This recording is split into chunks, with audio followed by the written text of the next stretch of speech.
my name is Sylvester, the Rabbi from another planet. Please like, share, and subscribe, and ring that little bell so you're notified when new videos drop. And I've been watching Picard. I watched episode 7 last night. I think it's kind of an indication of, of where I am with Picard. When I realized that was a new episode I had to watch last night, I was like, oh, really? Oh, it's such a chore. It really is a chore.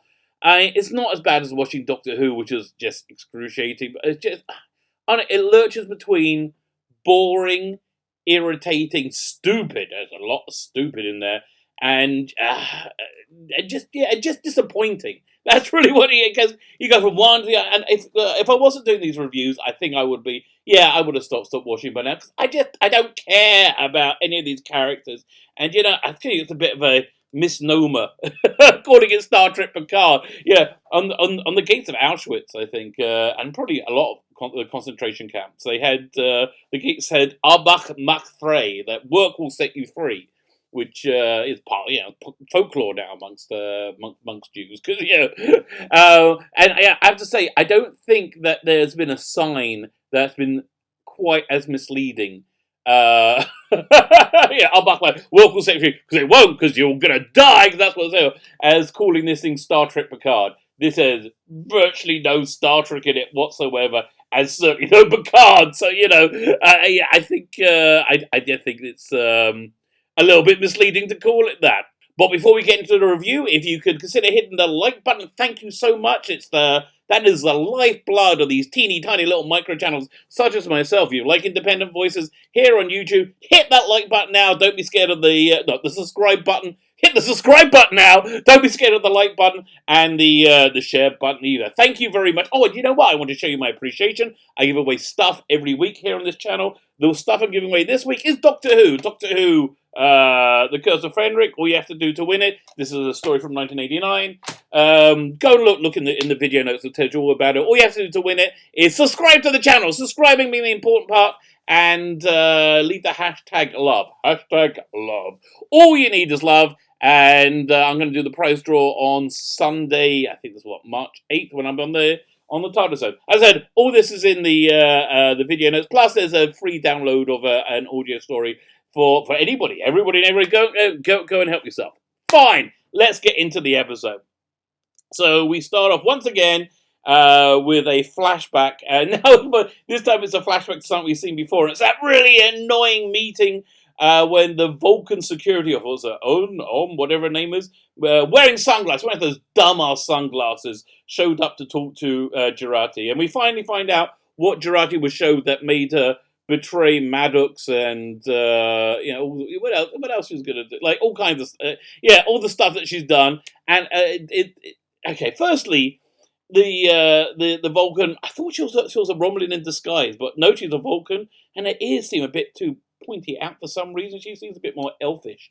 Anyway, this Vulcan does this mind meld, but she doesn't ask permission. She's just like, boom, straight in. Now, I didn't think that's the way mind melds work. I remember reading the novelization of An Undiscovered Country, when Spock mind melded with what's his name, Valaris, the one who took over, one who was clearly a replacement for Saavik, but they couldn't decide who to get back. Did they get back what's the name, Kirstie Alley, or the one who, or Robin Curtis, or do they recast her again? So they figured, for recasting again, we just got to call her another character. But clearly she's supposed to be Saavik. But Spock does a mind meld on Saavik, which he does one as an interrogation technique. So which I thought which is a bit different. We haven't seen that before in Star Trek. I think. Yeah, look, there are people out there watching this know Star Trek way better than me. But they talk about in the book how you ask permission. It's a very intimate thing to do a mind meld. But this is like, whoa! I mean, just straight in. I mean, it's kind of like, I think culturally, it's kind of like putting your hand up. Like if you want to put a hand up Jurati's skirt, if she was wearing a skirt, she probably was.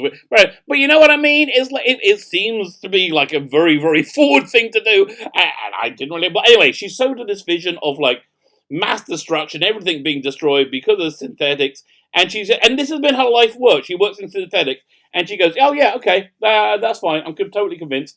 And so she becomes like this weird traitor person. I don't know. So and also she's got her to murder Maddox. So like, how does one equal the other? Like, how's killing Maddox going to help them stop that? I don't understand. I don't understand. But I don't think anybody cares. They just wanted to show you, like, saying, shocking, woo, and they assuming you're not going to think about it. Because I know, listen, the writers don't know Star Trek very much. They don't know that people watch it and then think about it. They think they're like normal viewers. They think people are like people are watching Friends. You know, like people don't really think about Friends. You know, they don't analyze. Or maybe they do. I don't know. But you know, it's just Star Trek fans are a little bit obsessive. But again, this is Star Trek, made by people and for people who hate Star Trek. So yeah, okay. So fine, so fine. Because of this mind world, she convinces Jurati to swallow this tracker that she has to chew, apparently. And then we go back to the ball cube and the Romulan Talshiar or Shakmakbash or whatever the hell the stupid thing it's called woman, the Narek sister, who has a creepy semi-sexual relationship going on with him, which is just weird. Is just going crazy. She's killing it. She's trying to get Hugh to tell her where Picard went, I think, or what's going on, and she kills a bunch of the ex-Borgs, and he's like, oh, no. Was it on the ship? Rios says, was it La Serena? I finally learned the name of the ship, La Serena. Which I just hate that ship. I hate the design inside and out. I just hate that ship. I'll go into more detail in a bit. That's caught in the Borg tractor beam, and they're trying to get out. And Dorelli says, which I actually think is kind of a fair point. Like, why don't we just ask to be let go? You know, like we just want to go home. I'm done. And oh yeah, you know what I really hate about the aesthetic of that shit, and just in the show in general, all the dumbass hologram stuff everywhere. The hologram controls them. Listen, if you're a student filmmaker working on a budget and you can't afford to build a set, that's cool. I think it's cool and innovative. I remember seeing it about 15, 20 years ago. It's a great idea. But listen, you're Star Trek. You have the budget to build a freaking set. Build the freaking set. You know, like I just don't like it. I don't like the whole, but maybe I'm just too much of a boomer, you know? But I just don't like it. I like the Star Trek aesthetic. I like it to be like, yeah, I just don't see how this aesthetically connects to anything that we've seen before. And it just, it really does. I don't mind moving it forward, but there's it's a whole different mindset, which I just don't think it works, you know? Fine. And so they finally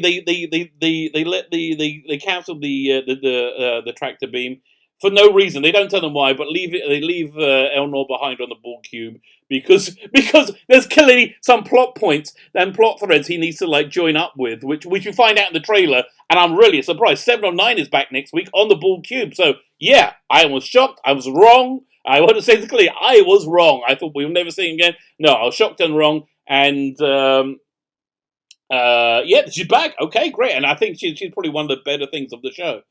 Fine. Okay, so then they let La Serena go, but just so Narek can track them in his teeny tiny little ship, and he can find out where Picard and Soji is. Fine. Okay, so then we get the titles. The blue skies, it falls apart, and yes, we understand. We know what you're trying to say. Yes, Donald Trump won the election, and everything is bad. I understand. That's what you're trying to say. It's kind of boring, but okay, that's what you're trying to say. So the narrative then shifts to the name of the episode, the planet, was it Nepenthe? And we spend most of the episode with the Rikers and catching up with the Rikers. We catch up with Troy and Will Riker. Clearly, they've retired from Starfleet. We're going to go into the reasons for that later in the episode. And of course, they're completely agenda driven, like every other bloody stupid decision in this bloody stupid show. But first, we meet the Riker's daughter, who is this weird kid. Listen, I got 4 kids. Firstly, how old is she? She looks like she's 14, 15, and she's playing like an 8-year-old in the woods. And doesn't she have any friends or go to school? She seems like this weird kid that doesn't have any friends and is kind of I don't know, developmentally retarded. So I don't know. I don't know what the deal is. I don't know what they're trying to. I know this is what they're trying to say. The writers are like, we don't have any children. We don't know what children are, and we are confused and scared by children. I'm going to put a child in because reasons.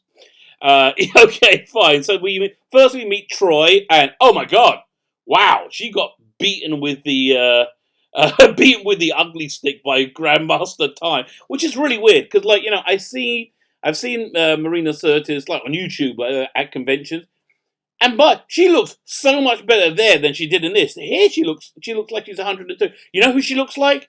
The Iranian head of the UN from The Expanse, whatever her name. I can't remember her name. But yeah, she looked really, really bad. So I thought that was a bit. So I thought that was a bit. Well, I'm surely they could have made her look, a little bit more person shaped. I really don't. I don't know what was going on with her makeup, but she didn't look good at all, which was weird. Which was just weird. And then we meet Riker, and OMG, he's fantastic. That's what this episode tells me. That Riker is fantastic. Jonathan Frakes is fantastic. Yeah, so great to see him. It's so great to see you feeling doesn't go away through the episode. It actually increases and increases as we see more and more of Riker, who is, he was fantastic. Okay. And, I got to appreciate that, what a great character he was. Because, oftentimes he was in Picard's shadow, but here he's come out from Picard's shadow. He's been a captain on the Titan for, listen, I'm assigning, like, logic and reason to this, as somebody who's been involved in the Star Trek timeline and universe and know what's going on. So, yeah, maybe they just got lucky. But, yeah, so he's much more of an equal to Picard now, which is interesting. But he's still subordinate, and Jonathan Frakes is just fantastic. I'm sorry, his personality shines through in his performance. And the thing is, the only trouble is he sticks out like a sore thumb in this show because he's likable. He's a likable human being, and I think he's perhaps one of the only people who is likable and relatable that we've met. So, Hugh has also been not relatable, but likable. He's very likable and relatable. So again, doesn't fit in Star Trek Picard at all. And, they should have done a show around him. It would have been, firstly, it would have been way, way, way, way, way, way, way cheaper. And it might have actually been a little bit like Star Trek. The character has a lot more potential than I recall and I remember.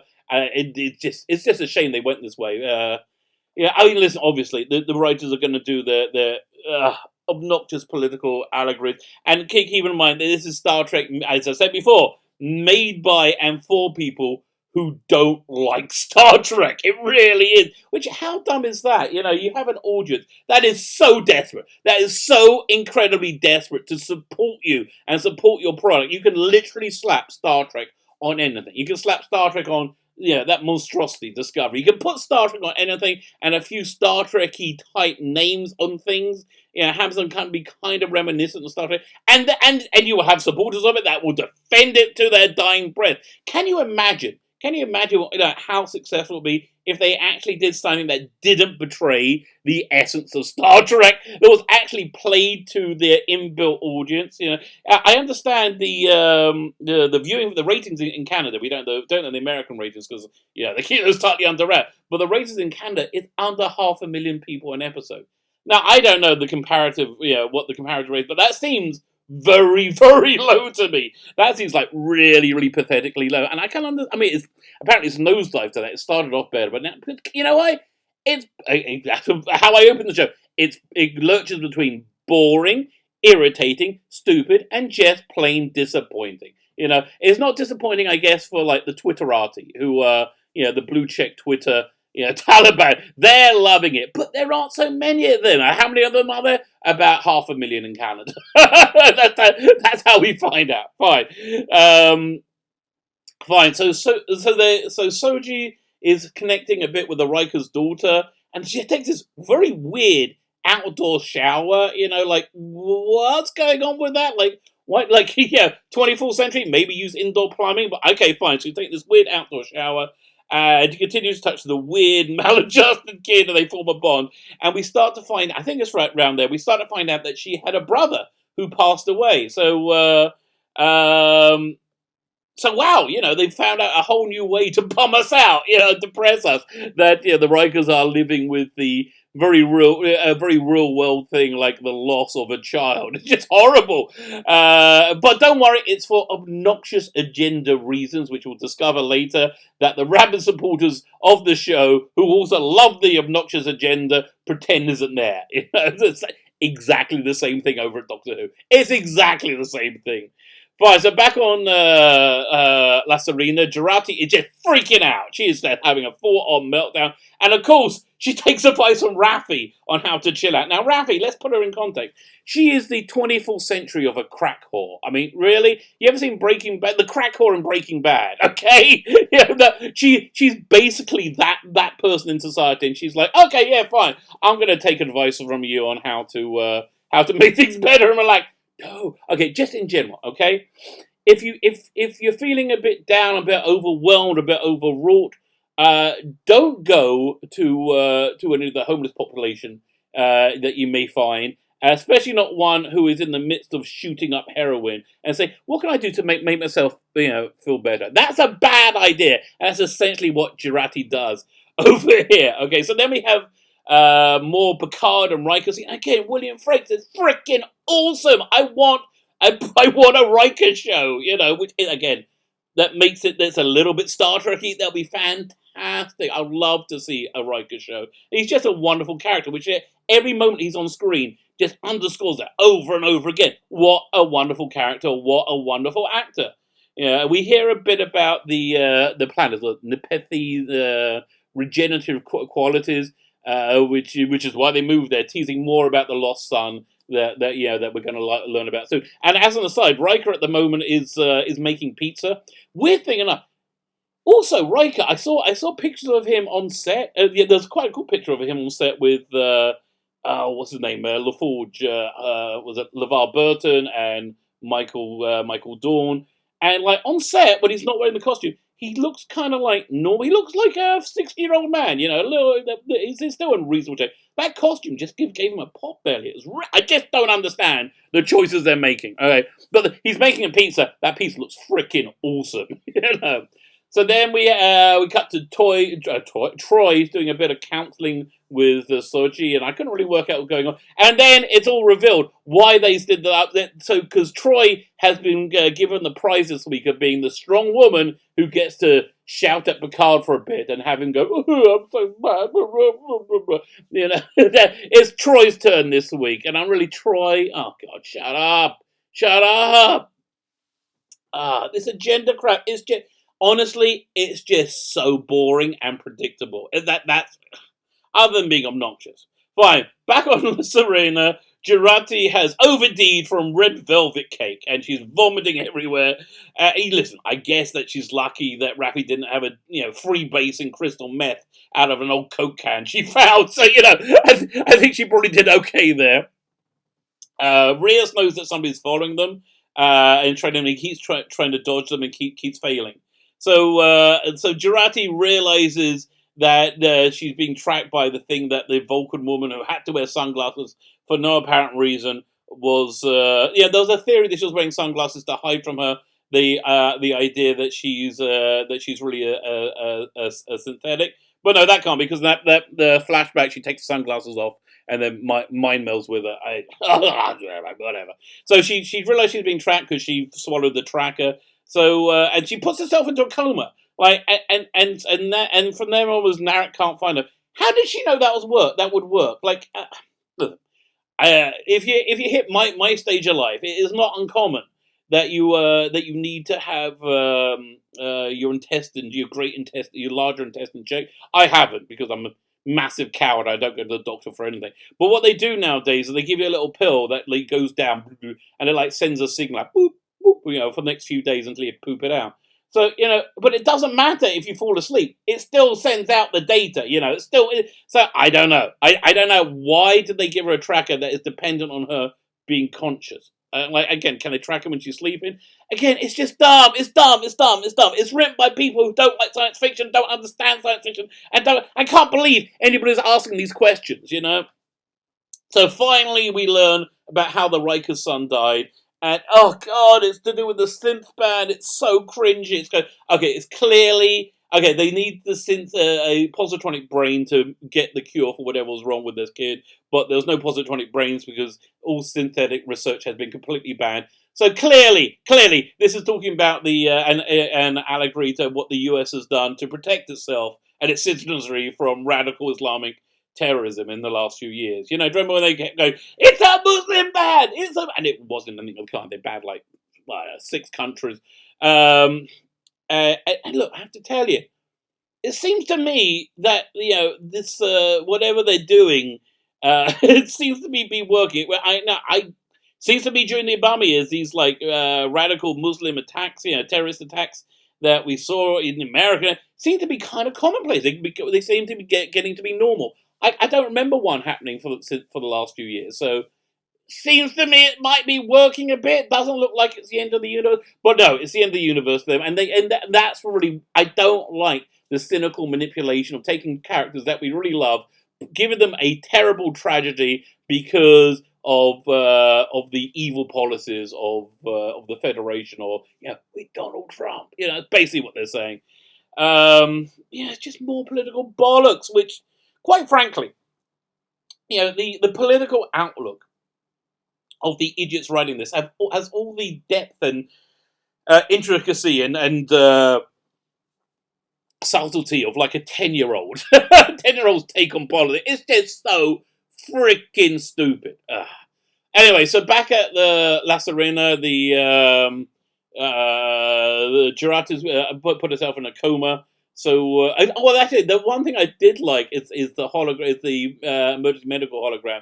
After Jurati puts her in a coma, the hologram just suddenly comes up and says, "Please state the nature of the medical." Oh my god, he sees Jurati on the floor. Oh bloody hell! And like runs there. That was kind of cute. I like that. But finding things you like is like it's like looking for tiny diamonds in a pool of crap, in a pool of dog poo. Let's say a dog eats some diamonds, you have to go through their poo. That's what it's like, looking for good stuff here. Anyway, so so they're on the so then the last one is shaken Narek, and they go and pick up a card, and literally nothing has happened this episode. We could have missed this episode out, other than seeing Riker, which is really, really nice, but we could have missed this episode out in terms of plot, and nothing would have happened. So really, if you have 10 episodes, then use 10 episodes. If you don't have 10 episodes worth of plot, don't make 10 episodes, for God's sake. That's why. This shouldn't be this hard. It shouldn't be so hard. There's no excuse for all this, like, relentless filler. I honestly, I think this entire story could have probably been told in a movie between 2 and 3 hours long. It could have, easily. And just cut out all the waffle. I said it. The story is a pretty crappy story at that. It's just packed with all this Trump derangement syndrome. I'm sorry, he's been president for how many years? Like 4 years, and there's nothing is so terrible. So in fact, things are, for me anyway, I think things for a lot of people are quite a lot better than they were under the Obama years. But okay, just really, people in Hollywood. Here's what you should be doing. Whenever you have a new script, you've got to ask yourself, can this be claimed it's driven by Trump derangement syndrome? That's your basic question you've got to. And if people say, yeah, you could do that, then don't do it. Don't do it. It's a bad idea. But as I said, color me surprised. We get the trailer, and 7 and 9 is totally back. She's on the Borg cube. She's hooking up with Elnor, which is why, as I said, he needed to stay behind on the Borg cube last week for no reason whatsoever. I mean, he really. He was there to protect Hugh, because Hugh didn't really. Hugh gets killed by the Romulan woman. gets a little knife in the neck while Elnor's chopping people down. So he's there because he's got to get the Borg Queen's chamber, but she needs an ex-Borg to enter it. So that's got to be something to do with 7 or 9. And I don't know why he's got to get to the Queen's chamber to stop the Romulans or something. I don't know. Reasons. Basically reasons. That's why. So there we have it. That's episode 7 of Star Trek Picard. I can't wait for it to be over. It's so boring. It's boring. I can't believe that. That's the central criticism. It's boring. Actually, I can't believe it's the center of criticism. Like, so many things are boring. Anything that they've shoehorned this political agenda in, this ideological agenda, it's boring. That's my major complaint. It's boring.